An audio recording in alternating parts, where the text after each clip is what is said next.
everybody. Welcome. We're here with a new episode of Casing the Joint that's brought to you by the Boyertown Museum of Historic Vehicles. I'm Kendra. And I'm Dan. And you're back. The last Casing the Joint, I was on my own. You were, yeah. So thank you. I thank you for coming back. Oh, You can help today. This is like a highlight of my life right here. Oh boy. Well, here on Casing the Joint, the highlight of Dan's life and times. So we like to take this opportunity to kind of look at some of the smaller things that we have here on display. Typically they're in our display cases. And you know, we have a museum here full of cars and trucks and motorcycles, bicycles, and we just want to make sure that as you're walking through here, you notice the little things that we have out. Some of them are really pretty interesting, I would say. Absolutely. Pretty much all of them are interesting. Yep. And we're actually standing by, this is one of my favorite cases in the museum. You and I were talking about this as we were moving over here to film. It's just so colorful, and there's just always something to look at that you maybe really didn't notice the last time. So this is a case full of vintage games. Got a lot of board games mostly. I think there's a card game or two sprinkled in here. And some of the game pieces from all of them, and it's just really, really cool. And the one thing that I'm gonna really talk about though in here is this little game up here, Barney Google and Spark Plug game. And there's the box. I have the box sitting next to it. The boards all sat out. I don't see the game pieces, and I think that the game pieces on this just got lost over time. But this game, and there's even a date on the box, is from 1923. So actually, that's in pretty good shape. So let's talk about who is Barney Google and Spark Plug first. Barney Google was well, it still is, actually. It's a comic strip, and it started June 17th, 1919. It's a long time ago. It was a comic strip by Billy DeBeck, and you'll see a picture of him there with an illustration of Barney Google and good old Spark Plug. Spark Plug is the horse, and Barney Google is his owner. So you're saying in 4 years that comic strip became popular enough that they were printing games out? Oh yes, and actually, and there more stuff coming. There's a little bit, okay. yeah. So it actually started out. The comic strip was called Barney Google, for instance, and Spark Plug wasn't in it in the beginning. The horse. So you know, he was just kind of like. You can see his signature style there. Like he's got like the very big eyes, you know, he's very cartoony looking. He's got the big white gloves. His feet are big and bulbous. He's kind of bulbous looking, I guess you could say. So he's into sports, good old Barney Google there. He likes horse racing, for instance. And he does start off the strip married, and his wife is just kind of like sick of him and his sports obsessions, basically. So, but you know, the comic is credited with kind of making popular a couple of phrases and words, one of which is horse feathers. Really? Okay. Yeah, I didn't know that. My dad used to always say that. It's a Marx Brothers movie, isn't it? Horse it could feathers, be. I think My dad would say that to me almost any time I would have some.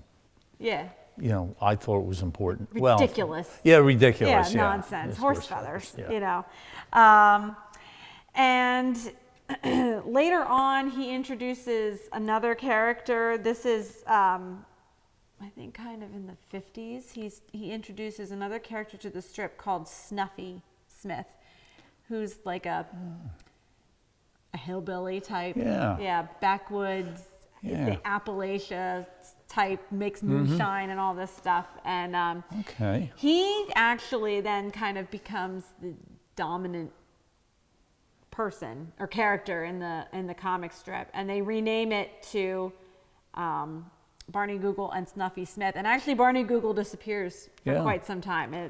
I'm familiar with Snuffy Smith. His wife was called Ma or Maw.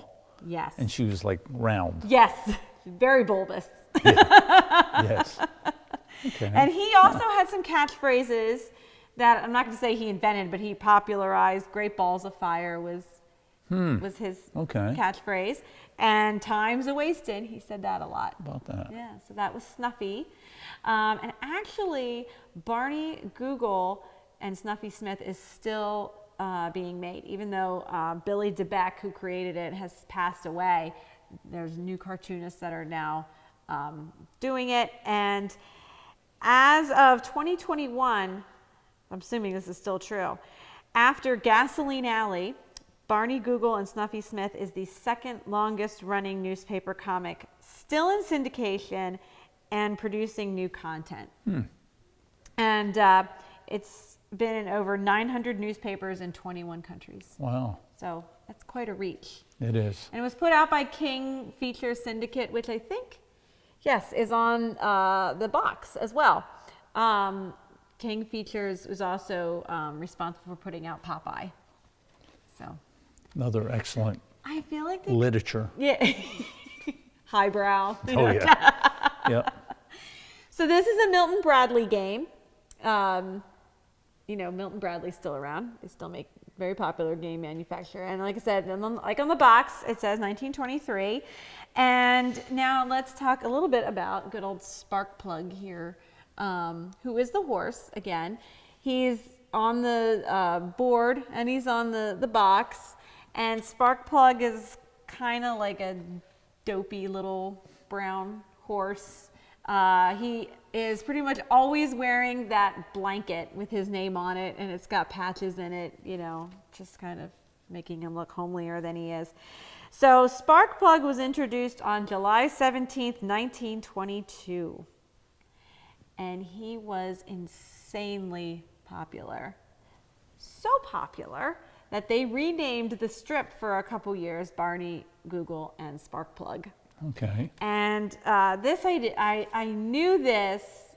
I knew that Charles Schulz, who created Peanuts, Charlie Brown and Snoopy and all that, I knew his nickname was Sparky as a kid, and that's from Sparky, the horse.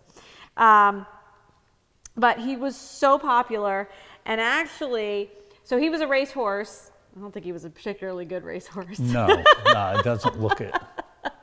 That Barney Google owned somehow, and he was going to enter him in a race, and there was like a build-up to this race in the comic strip, and it was like a national event for people to read if Sparkplug was going to win this race, which is interesting even because before then, comic books or comic strips were every day was a different thing. There was no continuity between yesterday's and today's comic strip, or next week's much less. This was the first time someone was really doing that, but it really just catapulted this strip. And Sparkplug, again, was extremely popular. I read a quote that he was the Snoopy of the 1920s because they really got a hold of merchandising Sparkplug here. So including a board game like this. And that was after 1 year after Sparkplug I know, appeared. this is like right away. I mean, you think about it too. Obviously, unfortunately, for better or for worse, newspapers are kind of dying, I guess, with things. But that is how people got their news. Every house got a newspaper. And when you're talking about 900 newspapers carrying Barney Google and checking out Sparkplug and what's going on in his little life there, so he really became a phenomenon. And and I'm gonna go with that thought a little bit more. In the early 20s, there, obviously we didn't have TV. I think radio was in its infancy. Okay, and so you think, okay, people with the weight of the world on their shoulders and whatever is happening in their lives, reading the comics was the funnies. Yeah, the bright the bright stuff. And so now you could, if you need something, you can turn on television or something. So it's I know, kind of interesting. My father-in-law always loved the funnies. Like that was the first thing, even as an adult, he would read that out of the newspaper. Yeah, and? I think it's great. It is. But and some of those comic strips, obviously Barney Google is one of them, have been around for so long. You do kind of like, you're checking in on your friend. What's my friend doing today? In the comics section. So there were the spark plug everythings. There was spark plug stuffed animals, games, and then this is a little Easter egg from the museum too. So we have an exit hallway. I was in there before for an episode when we talked about Chris Craft boats, because there's an ad down there. There is a case full of these vintage, I think that's supposed to be a candy jar.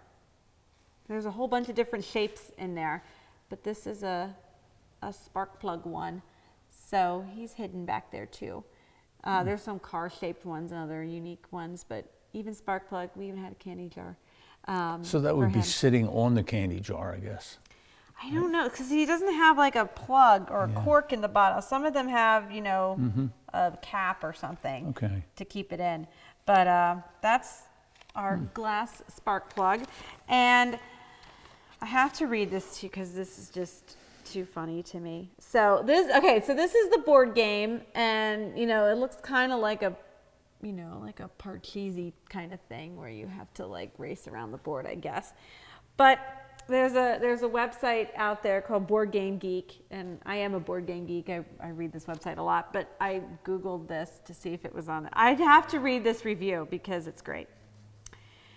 Spin and move game where Barney is trying to get Sparkplug, his horse, to his reward of a bale of hay without Sparky winding up in the glue factory.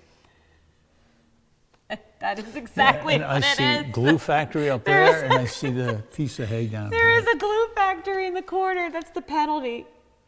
But you were saying the artwork on here is funny because it looks like they're giving him the injection to make them go faster, I guess. Zip. Although that guy, he talks like a Dutchman because you can see it. Just 1 minute.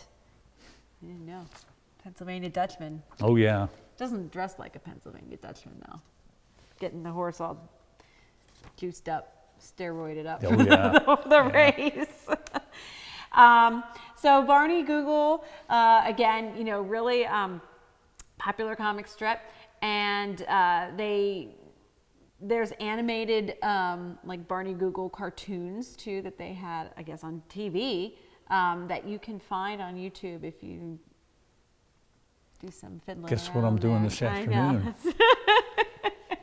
So, and they were also put out by King Features, and they also put out 2 songs, well, I think more than 2, but 2 songs that are really noteworthy. One, which Dan was singing to me before we started, but now he's probably not going to do it on camera.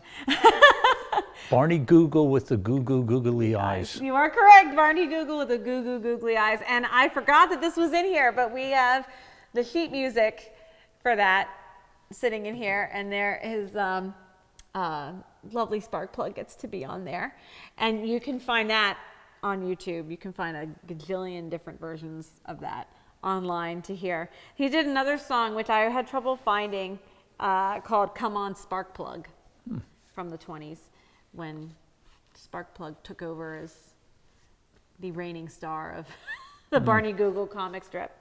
So that's a little bit about Barney Google, and definitely check out this case. I'm going to be checking this case out in future episodes because just standing here for the past couple minutes, I'm like, I got to talk about that sometime, and that, and that, and that. I need to know more about that. With the Barney Google thing, there's probably a Barney Google and Sparkplug collectors club. Oh, there. Because you said that they had all sorts of stuff out there. Wow. Well, a few years ago, we had Nellie Bell from the Roy Rogers show. It wasn't his Jeep. It was his sidekick's Jeep, I guess, actually. Pat? I don't know. It'll occur to us Somebody. as soon as the camera turns off. And we had a lot of Roy Rogers merchandise in there because that was another thing. And, you know, when we did that exhibit, I was kind of reading about like how that was really revolutionary, how much merchandising there was with the Roy Rogers show, everything you could possibly imagine, outfits, lunchboxes, toys, whatever. And then I'm reading this about Barney Google. I'm like, wait, Sparkplug was doing this back in the 20s. He predated him. But yeah, he's really cute and homely, and he's kind of precious, and he's very endearing, and I like him a lot. So come here and check out our Barney Google game and our candy jar in the hallway, and all the other cool games in this case. Like I said, we'll cover some more at another time. So we hope we see you on the next Casing the Joint, where we find another little treasure in the museum. Thanks.